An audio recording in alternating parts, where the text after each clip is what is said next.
전쟁에 능하신 하나님이라는 지하에서 늘 말씀을 우리 함께 나누며 은혜를 받고자 합니다. 인류의 역사는 전쟁의 역사라고 해도 과언이 아닐 만큼 전쟁이 끊임없이 있어 왔습니다. 오늘날에도 평화 시대라고 하지만 지금도 러시아와 우크라이나가 지금도 싸우고 있고, 중동에서도 이스라엘과 또 그 주변의 나라들이 쉬지 않고 끊임없이 계속 이렇게 전쟁을 하고 있는 것을 볼 수 있고, 우리나라도 마찬가지 아닙니까? 북한이라고 하는 이 나라와 언제나 대치되어 있는 이 전쟁 상황과도 같은 그런 모습으로 우리나라가 지금까지 성장해 왔습니다. 그런데 참 놀라운 것은 그런 전쟁 중에도 하나님께서 하나님의 백성들은 언제나 이렇게 챙기시고 구원해 주시는 것을 우리는 너무너무 잘 알고 있습니다. 북한이 쳐들어와서 참 절명할 수밖에 없는 그런 상황으로 몰려 내려가고 낙동강 그 전선만 남겨두고 있을 때 메가다 장군을 앞세워서 인천 상륙 작전을 펼치게 하고 연합군, 유엔 연합군을 보내고, 이런 일들이 그냥 흘러간 게 아니잖아요. 5 나라가 다 오케이 해야 되는데 이상하게 그때 한 나라가 빠지게 됨으로 인해서 만장일치로 유엔을 파견하는 걸로 결정하게 한 일이며, 이런 얘기들, 이 전쟁 비사를 얘기하자면 이건 참 다 설명할 수가 없어요. 북한이 우리나라 쳐들어와서 서울에 계속 밀고 나갔으면 금방 전쟁 끝날 수 있었는데, 유엔군이 파송되기 전에 전쟁을 끝낼 수도 있었는데 이상하게 서울에서 3일 동안을 머물러요. 그것도 역사의 미스테리 가운데 하나입니다. 그러나 우리는 하나님이 그렇게 섭리하셨다고 믿습니다. 그리고 정말 하나님이 그 전쟁에 직접 개입하실 수 있도록 그때마다 믿음의 사람들의 이 놀라운 그 믿음의 흔적들이 있습니다. 우리나라도 인천 상륙 작전 있기 전에 피난민들이 모여서 부산의 중앙교회에서 모여서 죄를 고백하고 하나님의 도우심을 구하는 그런 기도 이후에 이런 인천 상륙 작전이 감행될 수 있도록 그렇게 하나님이 섭리해 주신 것들을 통해서 우리 마음속에는 하나님이 이 전쟁에 함께 해 주셨구나라고 하는 것을 느끼게 하고, 또 그걸 붙들고 우리가 오늘날 이 시대까지 이 든든한 자유 대한민국을 지키고 있다고 해도 과언이 아닙니다. 어쩌면 여호사밧에게 있어서 가장 절대절명의 순간이 바로 이 싸움이 아니었나 하는 그런 생각이 듭니다. 그가 스스로 고백을 했습니다. 우리는 저 적군을 맞이할 능력이 없습니다. 그냥 하나님만 바라봅니다 라고 그렇게 얘기를 했습니다. 이 얘기는 수치적으로는 계산을 해보면 절대로 저 연합군과 싸워서 이길 능력이 없다는 그런 표현입니다. 그런데 여호사밧은 이 전쟁 이후에, 이 전쟁 이전에 이미 잘 준비를 했어요. 자기 나라를 잘 방비를 했고 백성들을 영적으로 잘 무장시켰던 왕입니다. 그런데 이 왕이 이렇게 절망 상황을 느끼면서 하나님만 바라볼 수밖에 없었던 그 이유는 우리가 잘 아는 대로 아합과 동맹을 하고 아합과 함께 전쟁을 한 것 때문에 하나님께서 선견자 예후를 통해서 겨우 목숨을 건지고 돌아온 이 여호사밧에게 분명하게 말씀을 하잖아요. 어찌하여 악인들과, 하나님이 그렇게 싫어하는 우상을 섬기는 저 악인들과 함께하며 저 악인들과 함께 싸울 수 있느냐고 그렇게 아주 책망을 합니다. 그래서 그러한 사람들에 대해서는 하나님은 절대로 그냥 넘어가지 않고 징계하시는 하나님인 것을 분명히 느끼게 하고 깨닫게 하셨어요. 그리고 난 이후에 지금 이렇게 암몬, 모압, 그리고 세일산 그 주변의 나라들이 연합을 해가지고 아주 강력한 그런 숫자와 강력한 무기들을 다 구비하고 지금 유다를 치겠다고 달려드는 겁니다. 여러분, 역사적으로는 그 무역항을 서로 차지하려고 그 무역함 때문에 나라의 경제가 살아나기도 하고 완전히 쇠퇴하기도 하는 그런 아주 중요한 길목에 있는 그 무역항이 아람에게도 필요했고 모압에게도 필요했고 세일산 사람들에게도 필요했고 유다에게도 필요했는데 유다가 그걸 다 차지하고 있으니까 이거 뺏겠다고 지금 연합해서 오는 거예요. 그러나 여호사밧은 느낄 때 자기가 아합과 함께 벌인 그 전쟁 때문에 책망도 들었기 때문에 그리고 자기가 판단해 볼 때 이 싸움은 내가 절대적으로 불리하다라고 하는 것도 느꼈지만 또 한편으로는 이게 하나님의 징계가 아닐까 하는 그런 생각을 가지고 있었던 것이라고 우리는 생각해야 합니다. 그래서 이 절대절명의 위기 가운데 이 여호사밧이 취한 행동이 뭡니까? 하나님 앞에 기도하잖아요. 약속을 붙들고 하나님이 이 싸움의 주권자이십니다. 이 싸움에서 하나님은 우리들을 지켜주셔야 되는 약속이 있습니다. 하나님의 백성들을 쳐들어오는 저 악한 무리들을 하나님은 그냥 두실 수 없습니다 하는 이런 탄원적인 기도를 하고 하나님께로부터 응답을 받게 됩니다. 이 응답은 이렇게 싸워라 저렇게 싸워라 뭐 전술적으로 이렇게 해라 그게 아니에요. 그게 아니고 그냥 그 당시 유다는 군사력이나 전략으로 이 연합군을 이길 수 없어요. 수적으로도 그렇고.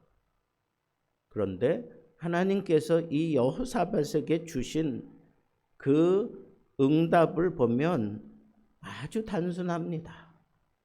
너희가 싸울 필요가 없다. 다만 너희들이 와서 그 골짜기에서 서서 하나님이 어떻게 구원을 이루시는가 보라 하는 이 말씀이에요. 너희가 싸울 필요가 없다. 언젠가 제가 열왕기를 강의하면서 싸우지 않고 이기는 비결에 대해서 말씀한 기억이 있는데 바로 그 말씀이에요. 싸우지 않고 이기는 거 이거보다 더 완벽한 승리가 어디 있습니까?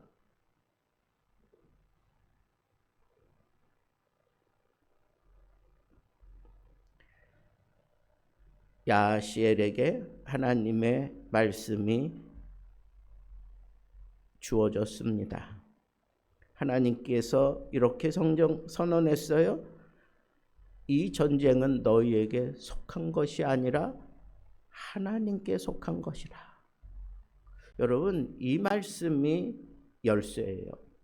지금 이 전쟁은 너희에게 속한 게 아니다. 하나님께 속한 것이다. 하나님께서 이 싸움의 주도권을 가지고 계신다라고 그렇게 말씀한 거예요. 여호사밧도 그 말씀을 정확하게 깨달아 알았습니다. 그래서 우리는 이 전쟁에서 싸울 필요가 없다. 대신 너희가 나아가서 너희를 위하여 베푸시는 그 하나님의 구원을 보라라고 얘기한 이 말씀을 그대로 받아들이고 백성들과 의논해서 그 골짜기로 가면서 찬송을 불러요. 찬송을 부릅니다.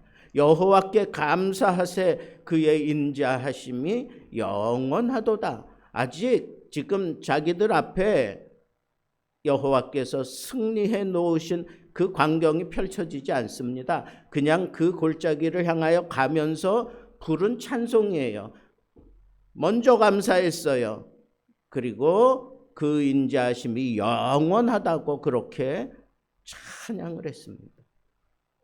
찬양의 놀라운 그런 영광이 여기에 있습니다. 여호와께 감사했더니 여호와는 영원히 우리를 지켜주시는 사랑의 하나님이라고 그렇게 고백했더니 그네들이 골짜기에 서서 볼 때 이미 전쟁은 다 끝나 있었습니다. 여러분, 하나님께 속한 전쟁이다 라고 하는 것은 우리가 할 게 아무것도 없어요. 하나님이 하십니다. 그리고 하나님께서 하시는 것을 우리가 보고 그 하나님이 이루어 주실 것을 기대하며 우리는 찬송하면 되는 거예요. 감사하며 찬송하며 되는 겁니다. 지금 앞에 펼쳐지는 상황, 당장 어떤 그런 일들이 펼쳐질지, 그리고 어떤 전쟁이 일어나게 될지 우리는 감히 짐작할 수도 없는데 그냥 감사하며 여호와의 그 사랑을 힘입고 믿음으로 나갔다는 것. 그랬더니 하나님께서 이미 전쟁을 다 끝내 놓으셨어요. 세 나라가 연합했는데 세 나라가 서로 공격을 해요. 암몬과 모압이 연합해서 세일 그 지역을 완전히 초토화시킵니다. 그리고 난 다음에 두 나라가 암몬과 모압 서로 또 공격해서 모두 다 한 사람도 남지 않고, 오늘 성경에 보니까 한 사람도 남지 않고 다 쓰러졌다 그랬습니다. 유다 백성들이 전쟁터에 도착했을 때 이미 적군은 자멸하여 쓰러져 있었습니다. 그들이 할 수 있는 일은 아무것도 없었습니다. 그런데 하나님께서 이미 승리를 거두어 놓고 이 백성들에게 전리품을 챙길 수 있는 그런 은혜를 베푸셨어요. 얼마나 그 전리품이 많은지 3일 동안을 거두어 드렸다라고 그렇게 얘기하고 있습니다. 여러분, 우리는 이것이 정말 하나님께 속한 싸움인지 아니면 내가 내 욕심 때문에 만들어낸 싸움인지, 인간의 어떤 그 욕심들로 인해서 일어난 싸움인지, 내 욕심을 챙기기 위해서 싸우는 건지, 이걸 분별할 줄 아는 눈이 필요합니다. 하나님을 대적하는 무리들이 하나님의 백성들을 무시하고 전쟁을 벌여서 지배하려고 달려들 때에는 이건 여호와께 속한 싸움이라고 우리는 판단하고 여호와 앞에 우리도 이 여호사밧처럼 기도하면 돼요. 금식하며 하나님의 약속을 붙들고 하나님이 이 싸움의 주권자가 되시오니 이건 하나님의 싸움입니다 라고 하는 그런 분명한 의식을 가지고 하나님 앞에 기도했을 때 하나님께서 당장 여호와의 영을 보내서 야하시엘에게 말씀을 담아 여호사밧에게 주고 그 말씀을 토대로 해서 이 백성들과 상의해서 그냥 아무것도 안 하고 그냥 감사하며 찬양하며 그 전쟁터를 향하여 나아가기만 했는데 하나님께서 그 모든 전쟁을 이미 다 끝내셨습니다. 그리고 남겨져 있는 전리품을 3일 동안 거두어 드리는 그런 은혜를 베풀어 주셨습니다. 성경에 악인이 자기의 재물을 쌓는 것은 선한 자를 위하여 쌓는 거라고 그렇게 얘기한 부분도 바로 이런 데서 우리가 그 해답을 얻을 수 있습니다. 악한 자들은 자기의 욕망과 자기의 욕심 때문에 잔뜩 싸들고 와서 우리를 겁박하고 우리를 무너뜨리려고 하지만 우리가 믿음으로 대처하고 하나님의 싸움이 거기서 벌어진다면 우리가 하는 일은 그들이 가지고 온 그 모든 것들 전리품으로 우리가 챙겨 가지고 오면 되는 그런 놀라운 하나님의 이 방법이 저는 참 신비로운 것 같아요. 인간의 힘이 아니라 온전히 하나님의 능력으로 이루셨습니다. 유다 백성들은 칼 한 번 휘두르지 않았어요. 그들의 유일한 무기는 뭐예요? 하나님을 믿고 그 믿음으로 찬양하는 일이었습니다. 하나님께서는 그들의 그 믿음의 행위를 보시고 순종하는 그 행위를 보시고 하나님께서는 이 백성들에게 그저 와서 전리품만 거둘 수 있도록 하나님께서 그렇게 보상해 주셨다라고 하는 것을 우리는 깨달을 수 있습니다. 절명의 순간에 아니면 정말 심각한 그러한 어려움에 빠졌을 때 우리도 여호사밧처럼 이렇게 지혜롭게 기도하면 좋겠습니다.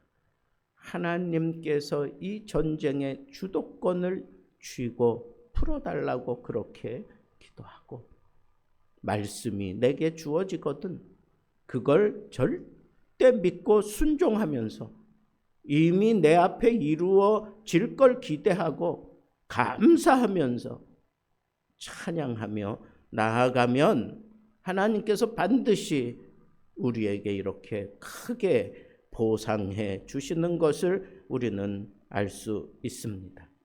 하나님께서 이루신 승리는 우리의 상상을 초월합니다. 우리 삶의 전쟁에서 하나님은 이미 승리를 약속해 놓으셨습니다. 두려움 대신 믿음으로, 불평 대신 찬양으로 하나님께 나아가십시오. 그 전쟁, 그 위협이 있는 그 골짜기를 하나님께서는 불화가 하나님을 찬양하라 하는 그런 표현이에요. 불화가 찬양의 골짜기라는 소리입니다. 여러분, 그 전쟁으로 피비린내가 날 수밖에 없는 그 심각한 상황에서 하나님께 오히려 찬양하며 나아가서 그 언약의 백성들이 전쟁하면서 흘려야 되는 피 대신에 그 골짜기에 찬송으로 가득 메우게 만드셨던 이 하나님을 향한 이 믿음, 이게 오늘 우리에게 필요합니다. 우리 눈앞에 보이는 실망스럽고 절망적인 그런 상황들이 끊임없이 우리에게 덮쳐올 수 있습니다. 그때 우리는 여호사밧처럼 하나님 앞에 어쩌면 도전하는 그런 자세로 기도해야 돼요. 이거 안 들어주면 나는 죽습니다 하는 그런 각오로 금식도 해야 돼요.